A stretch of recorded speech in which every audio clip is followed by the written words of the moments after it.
2022 July മാസം 6 ബ്രാൻഫോർഡ്, England.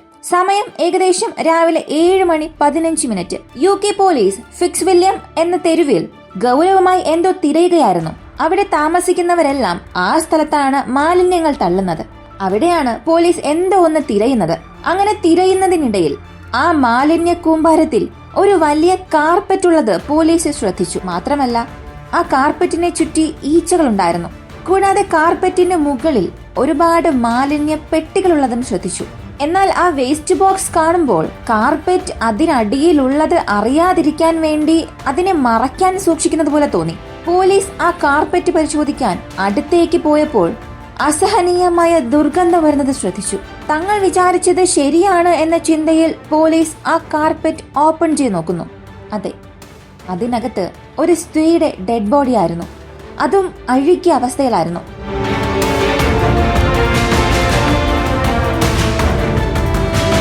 ആ dead body പൂർണ്ണമായും നശിച്ചിരുന്നു. ആരാണ് എന്ന് തിരിച്ചറിയാൻ കഴിയാത്ത അവസ്ഥയിലായിരുന്നു. എന്നാൽ പോലീസിന് മനസ്സിലായി 11 ദിവസങ്ങൾക്ക് മുൻപ് കാണാതായ സോമയ്യ ബീഗമിന്റെ ശരീരമാണതെന്ന്.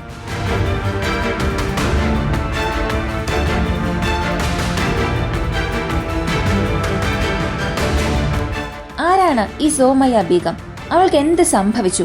2022 ഇംഗ്ലണ്ടിൽ മുഴുവനും വളരെ ചർച്ചാവിഷയമായ ഒരു കേസിനെ കുറിച്ചാണ് നമ്മൾ അറിയാൻ പോകുന്നത്.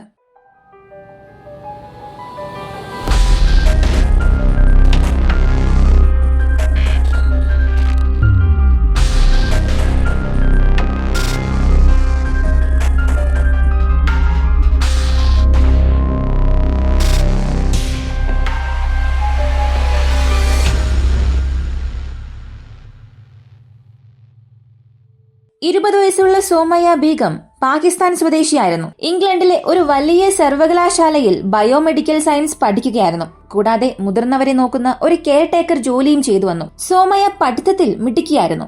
വളരെ സ്നേഹം കാണിക്കുന്ന ദയയുള്ള ഒരു കുട്ടിയായിരുന്നു. പക്ഷെ അവൾ സ്നേഹം കാണിക്കുന്ന രീതിയിൽ അവളോട് ആരും സ്നേഹം കാണിച്ചിട്ടേയില്ല. ആ ചെറിയ പ്രായത്തിൽ പല ദുഃഖങ്ങൾ അനുഭവിച്ചാണ് സുമയ്യയുടെ ജീവിതം പോയിക്കൊണ്ടിരുന്നത്. അവളുടെ അച്ഛൻ യാസിം അവൾക്ക് 16 വയസ്സുള്ളപ്പോൾ തന്നെ വിവാഹം കഴിപ്പിച്ചയക്കാൻ തീരുമാനിച്ചു. എന്നാൽ സോമയ്യയ്ക്ക് വിവാഹം കഴിക്കാൻ താല്പര്യമില്ലായിരുന്നു. അതുകൊണ്ട് അവൾ ധൈര്യത്തോടുകൂടി അവളുടെ വിവാഹത്തിന് എതിർപ്പ് കാണിച്ചു. പിതാവിനെ എതിർത്ത് നിൽക്കാൻ തുടങ്ങി. പക്ഷേ അദ്ദേഹം അവളെ നിർബന്ധിക്കുകയും ഭീഷണിപ്പെടുത്തുകയും വിവാഹത്തിനുള്ള ഒരുക്കങ്ങൾ ആരംഭിക്കുകയും ചെയ്തു. പക്ഷെ സോമയ്യ ആ ഭീഷണിക്കൊന്നും ഭയപ്പെടാതെ അവളുടെ അമ്മാവൻ ദാവൂദിന്റെ സഹായത്തോടുകൂടി പോലീസ് സ്റ്റേഷനിൽ ചെന്ന് പിതാവിനെതിരെ ഒരു പരാതി നൽകി. ആ കംപ്ലൈന്റ് ലഭിച്ച പോലീസ് അന്വേഷണം ആരംഭിച്ചു. നിർബന്ധിത വിവാഹ സംരക്ഷണ നിയമപ്രകാരം സോമയ്യയ്ക്ക് സംരക്ഷണം നൽകുകയും ചെയ്തു. UK ഈ നിയമം അനുസരിച്ച് ആർക്കും ഒരാളെ നിർബന്ധിച്ച് വിവാഹം കഴിപ്പിച്ചയക്കാൻ സാധിക്കില്ല. നിർബന്ധിത വിവാഹത്തിൽ നിന്നും അവരെ തടയാൻ സർക്കാർ എല്ലാ സഹായവും ചെയ്തു നൽകും. അതിനാൽ ആ ഉത്തരവ് പ്രകാരം വിവാഹം നിർത്തി. സോമയ്യ അവളുടെ പിതാവിന്റെ വീട്ടിൽ നിന്നും ഇറങ്ങി അമ്മാവന്റെ വീട്ടിൽ താമസിക്കാൻ തുടങ്ങി. കൂടാതെ സോമയ്യയുടെ മാതാപിതാക്കൾക്ക് അവളെ കാണുന്നതിൽ വിലക്ക് ഏർപ്പെടുത്തിയിരുന്നു. ഇനി അങ്ങനെ കാണണമെന്നുണ്ടെങ്കിൽ പോലീസിൽ നിന്ന് അനുവാദം വാങ്ങുകയും വേണം. കാരണം ഇത്തരത്തിലുള്ള കേസുകളിൽ ഇരകളെ സാധാരണ രീതിയിൽ കാണാൻ വരികയും ഇരകളെ എന്ത് വേണമെങ്കിലും ചെയ്യും. ഇങ്ങനെയുള്ള സംഭവങ്ങൾ ഉണ്ടാകാതിരിക്കാൻ വേണ്ടിയാണ് ഈ നിയമം കൊണ്ടുവന്നത്. അങ്ങനെ അവൾ അവളുടെ വീട്ടിൽ നിന്നും ഇറങ്ങി അമ്മാവന്റെ വീട്ടിൽ താമസിക്കാൻ തുടങ്ങിയതിന് ശേഷമാണ് അവളുടെ ജീവിതത്തിൽ ഒരല്പം വെളിച്ചം വരാൻ തുടങ്ങിയത്. കാരണം ഈ വർഷങ്ങളിലെല്ലാം സോമയ്യ വീടിനുള്ളിലാണ് പഠിച്ചുകൊണ്ടിരുന്നത്. അവളെ സ്കൂളിൽ പോലും അയക്കാതെ വീടിനുള്ളിൽ പൂട്ടിയിട്ട് വളർത്തി. ഇപ്പോൾ തന്നെ മനസ്സിലായിട്ടുണ്ടാകും സോമയ്യ എങ്ങനെയുള്ള ചിന്തയുള്ള കുടുംബത്തിലാണ് ജീവിച്ചത് എന്ന്. എങ്ങനെയൊക്കെയോ അവൾ കഷ്ടപ്പെട്ട് ലണ്ടനിലെ ഒരു യൂണിവേഴ്സിറ്റിയിൽ ബയോമെഡിക്കൽ സയൻസ് കോഴ്സിൽ ചേർന്നു. അവളുടെ ജീവിതം സാധാരണ നിലയിലാവുകയും സന്തോഷത്തോടുകൂടി പോവുകയും ചെയ്തു. ആ സമയത്തായിരുന്നു ആ പ്രത്യേക ദിവസം വന്നെത്തിയത്. 2022 ജൂൺ മാസം 25 സോമയുടെ അമ്മാവൻ ദാവൂദ് ജോലിക്കായി വീട്ടിൽ നിന്നും ഇറങ്ങി.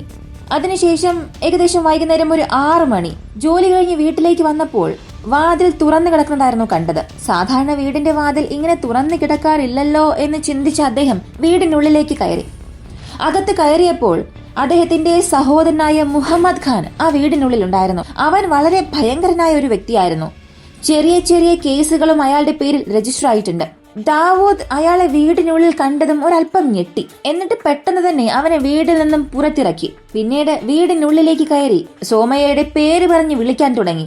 എന്നാൽ അവളിൽ നിന്ന് യാതൊരു മറുപടിയും വന്നില്ല. ഉടൻ തന്നെ അദ്ദേഹം വീട് മുഴുവനും അവളെ തിരയാൻ തുടങ്ങി. പക്ഷെ അവളെ എവിടെയും കണ്ടെത്താൻ സാധിച്ചില്ല. അവൾ ഇല്ലാത്തത് അദ്ദേഹത്തിന് വളരെ ആശ്ചര്യം തോന്നിപ്പിച്ചു. കാരണം അങ്ങനെ അദ്ദേഹത്തെ അറിയിക്കാതെ അവൾ എവിടെയും പോകാറില്ലായിരുന്നു. പരിഭ്രാന്തനായ അദ്ദേഹം സോമയ്ക്ക് ഫോൺ ചെയ്ത് നോക്കി. പക്ഷെ ഫോൺ സ്വിച്ച് ഓഫ് ആയിരുന്നു. അവൾ പുറത്തെവിടെയെങ്കിലും പോയിട്ടുണ്ടാകും. ഒരല്പസമയം കഴിഞ്ഞ് വരും എന്ന് വിചാരിച്ച് കാത്തിരുന്നു. എന്നാൽ അർദ്ധരാത്രി 12 മണിയായിട്ടും സോമയ്യ വീട്ടിൽ വന്നില്ല. സോമയ്യ ഇടയ്ക്കിടയ്ക്ക് പോകാറുള്ള സ്ഥലങ്ങൾ ഉൾപ്പെടെ ആ സിറ്റി മുഴുവനും അദ്ദേഹം തിരഞ്ഞു. എന്നാൽ എവിടെ തിരിഞ്ഞിട്ടും അവളെ കാണാൻ സാധിച്ചില്ല.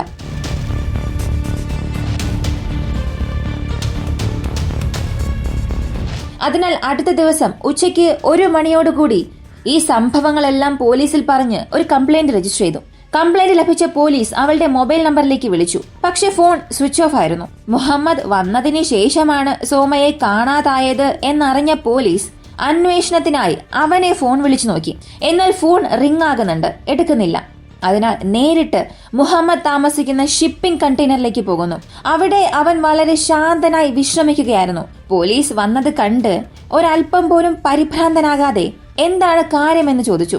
ഏറെ സമയമായി നിങ്ങളെ കോണ്ടാക്ട് ചെയ്യുകയാണ്, എന്തുകൊണ്ട് ഫോൺ എടുത്തില്ല എന്ന് ചോദിച്ചപ്പോൾ ഞാൻ തിരക്കിലായിരുന്നു, അതുകൊണ്ട് ഫോൺ എടുത്തില്ല. എന്താണ് കാര്യം, എന്തെങ്കിലും പ്രശ്നമാണോ എന്ന് വളരെ ശാന്തമായി ചോദിച്ചു. ഇന്നലെ വൈകുന്നേരം നിങ്ങൾ നിങ്ങളുടെ സഹോദരന്റെ വീട്ടിൽ നിന്നും പോയതിനു ശേഷം അതേ വീട്ടിൽ താമസിച്ചിരുന്ന സോമയ എന്ന പെൺകുട്ടിയെ കാണാനില്ല. ഇതിനെക്കുറിച്ച് നിങ്ങൾക്ക് എന്തെങ്കിലും അറിയാമോ എന്ന് പോലീസ് ചോദിച്ചു. അതിന് അങ്ങനെയാണോ, ഞാൻ ഇന്നലെ അവിടെ പോയിരുന്നു, എന്റെ അമ്മയെ കാണാനായിരുന്നു. അപ്പോൾ സോമയാണ് വന്ന് കതക് തുറന്നത്. പിന്നീട് ഞാൻ അവളെ കണ്ടില്ല. എന്തിന്, ഞാൻ ആ വീട്ടിൽ നിന്നും പോയപ്പോൾ പോലും അവൾ അവിടെ ഇല്ല. അതല്ലാതെ എനിക്കൊന്നും അറിയില്ല എന്നവൻ പറഞ്ഞു. അവൻ പറയുന്ന മറുപടി കേൾക്കുമ്പോൾ ഏതോ ഒരു വ്യക്തി കാണാതായതുപോലെയായിരുന്നു സംസാരിച്ചത്. സ്വന്തം സഹോദരന്റെ മകൾ കാണാതായി എന്ന ഒരു ഭയം പോലും അവന്റെ മുഖത്തില്ലായിരുന്നു. പോലീസിന് അവൻ എന്തോ മറച്ചു വയ്ക്കുന്നുവെന്ന് മനസ്സിലായി. അതിനാൽ സോമയെ കാണാതായ അന്നത്തെ ദിവസമുള്ള അവന്റെ മൂവ്മെന്റ്സ് എല്ലാം പോലീസ് പരിശോധിക്കാൻ തുടങ്ങി. CCTV ക്യാമറയിൽ ജൂൺ മാസം 25-ാം തീയതി അവൻ പറഞ്ഞതുപോലെ ഉച്ചയ്ക്ക് 1:52 ദാവൂദിന്റെ വീട്ടിലേക്ക് വന്നത് രേഖപ്പെടുത്തിയിട്ടുണ്ട്. കൂടാതെ അന്ന് ഉച്ചയ്ക്ക് സോമയ്യ ഉണ്ടായിരുന്ന വീട്ടിൽ നിന്നും 3 വീട് മാറിയുള്ള CCTV ക്യാമറയിൽ ചില ശബ്ദങ്ങൾ പതിഞ്ഞിരുന്നു. അത് ശ്രദ്ധയോടെ കേട്ട പോലീസിന് ഒരു സ്ത്രീയും പുരുഷനും വഴക്കിടുന്നത് പോലുള്ള ശബ്ദമായിരുന്നു അത്. എന്നാൽ ആ ശബ്ദം വളരെ കുറവായതുകൊണ്ട് ആരുടെ ശബ്ദമാണ് അതെന്ന് പോലീസിനെ കൊണ്ട് കണ്ടെത്താനായില്ല. കൂടാതെ മുഹമ്മദ് സോമയുടെ വീട്ടിൽ നിന്നും ഇറങ്ങിയ ശേഷം അന്ന് മുഴുവനും കാറുമായി ആ നഗരം ചുറ്റുകയായിരുന്നു. അതുപോലെ തന്നെ അയാളുടെ കണ്ടെയ്നർ വീടിന് ചുറ്റുമുള്ള CCTVകൾ പരിശോധിക്കുമ്പോൾ അതിൽ വളരെ വിചിത്രമായ ഒരു കാര്യം പോലീസ് ശ്രദ്ധിച്ചു. അതിനാൽ നേരിട്ട് അവൻ താമസിക്കുന്ന കണ്ടെയ്നറിൽ പരിശോധിക്കാൻ തുടങ്ങി. അപ്പോൾ അതിനകത്ത് ഒരു വേസ്റ്റ് ബോക്സ് ഉണ്ടായിരുന്നു. അത് പരിശോധിക്കുമ്പോൾ കത്തി നശിച്ച അവസ്ഥയിൽ ഒരു സെൽഫോൺ കണ്ടെത്തി. അത് ആരുടേതാണെന്ന് അറിയാനായി ഫോറൻസിക് ലാബിലേക്ക് അയച്ചു. പോലീസ് പ്രതീക്ഷിച്ചതുപോലെ തന്നെ സോമയുടെ ഫോണായിരുന്നു അത്. അതേസമയം സോമയെ താമസിച്ചിരുന്ന ദാവൂദിന്റെ വീടും പോലീസ് മുഴുവനായും പരിശോധിച്ചു. അപ്പോൾ അവിടെ ഉണ്ടായിരുന്ന കാർപ്പറ്റിൽ ചില ബ്ലഡ് സ്റ്റെയിൻസ് ഉള്ളത് ശ്രദ്ധിച്ചു. അത് ഫോറൻസിക് ലാബിലേക്ക് അയച്ച് പരിശോധിച്ചപ്പോൾ അത് സോമയുടേതാണെന്ന് സ്ഥിരീകരിച്ചു. അതേസമയമാണ് പോലീസിന് മറ്റൊരു ഫുട്ടേജ് ലഭിച്ചത്. ആ ഫുട്ടേജിൽ ഉണ്ടായിരുന്നത് സോമയെ കാണാതായ അടുത്ത ദിവസം വൈകുന്നേരം, അതായത് ജൂൺ മാസം 26 വൈകുന്നേരം മുഹമ്മദ് തന്റെ കാർ എടുത്ത് ഫിക്സ് വില്യം സ്ട്രീറ്റിലേക്ക് പോയിരുന്നു. അവിടെ ഒരു ഒറ്റപ്പെട്ട സ്ഥലത്ത് പോയ അവന്റെ കാറിൽ നിന്നും വളരെ ഭാരമുള്ള എന്തോ ഒന്ന് വലിച്ചിഴച്ചു കൊണ്ടുപോയി അവിടെയുള്ള ചവിറ്റുകുട്ടയിലേക്ക് വലിച്ചെറിഞ്ഞതുപോലുള്ള ദൃശ്യങ്ങൾ കാണാൻ സാധിച്ചു. അപ്പോഴാണ് ജൂലൈ മാസം 6-ാം തീയതി നമ്മൾ ആമുഖത്തിൽ പറഞ്ഞ കാര്യങ്ങളെല്ലാം സംഭവിക്കുന്നത്. പോലീസ് സോമയുടെ ഡെഡ് ബോഡി ഓട്ടോപ്സി ചെയ്യാൻ അയക്കുകയും മുഹമ്മദിനെ അറസ്റ്റ് ചെയ്ത് ചോദ്യം ചെയ്യാൻ തുടങ്ങി. അതേസമയം ഓട്ടോപ്സി റിപ്പോർട്ടിൽ ആ ശരീരം സോമയുടേതാണെന്ന് കൺഫേം ചെയ്തു. എന്നാൽ അത് വളരെ ദ്രവിച്ചിരുന്നതിനാൽ മരണകാരണം എന്താണെന്ന് ശരിയായി കണ്ടെത്താൻ പോലീസിനെ കൊണ്ട് സാധിച്ചില്ല. പക്ഷെ അവളുടെ മുതുകിൽ 4 ഇഞ്ചോളം ആഴത്തിലുള്ള മുറിവുണ്ടായിരുന്നു. അത് അവളുടെ ശ്വാസകോശത്തിൽ കടന്നുപോയിട്ടുണ്ട്. കൂടുതൽ രക്തസ്രാവം ഉണ്ടായി അവൾ മരിച്ചുവെന്ന് മനസ്സിലായി. അങ്ങനെ കോടതിയിൽ ഈയൊരു കേസിന്റെ ട്രയൽ ആരംഭിച്ചു. തുടക്കത്തിൽ ഈയൊരു കൊലപാതകം ചെയ്തില്ല എന്ന് പറഞ്ഞുകൊണ്ടിരുന്ന മുഹമ്മദ് ട്രയൽ നടക്കുന്തോറും അവൻ തന്നെയാണ് സോമയുടെ മരിച്ച ശരീരം ഡിസ്പോസ് ചെയ്തത് എന്ന് സമ്മതിച്ചു. എന്നാൽ അവളെ അവൻ കൊന്നു എന്നുള്ളത് മാത്രം സമ്മതിച്ചില്ല. അതുപോലെ ആര് കൊന്നു എന്നും അവൻ പറഞ്ഞില്ല. അപ്പോ അവന്റെ ലോയർ പറഞ്ഞ ഒരു കാര്യം, മുഹമ്മദിന് സോമയെ കൊല്ലാനുള്ള യാതൊരു മോട്ടീവുമില്ല. സോമയുടെ അച്ഛൻ യാസിം ഖാൻ ഈ കേസ് ആരംഭിച്ച ഉടൻ തന്നെ കുടുംബത്തോടുകൂടി പാകിസ്ഥാനിൽ ചെന്ന് സെറ്റിലായി. അദ്ദേഹത്തിനും സോമയുടെ കൊലപാതകത്തിനും എന്തെങ്കിലും ബന്ധമുണ്ടോ എന്ന് പോലും പോലീസിനെ കൊണ്ട് അന്വേഷിക്കാനായില്ല. CCTV ഫുട്ടേജും മറ്റു തെളിവുകളും മുഹമ്മദിന് എതിരായിരുന്നതുകൊണ്ട് സോമയെ കൊന്ന കുറ്റത്തിന് അയാൾക്ക് ജീവപര്യന്തം ശിക്ഷ ലഭിച്ചു.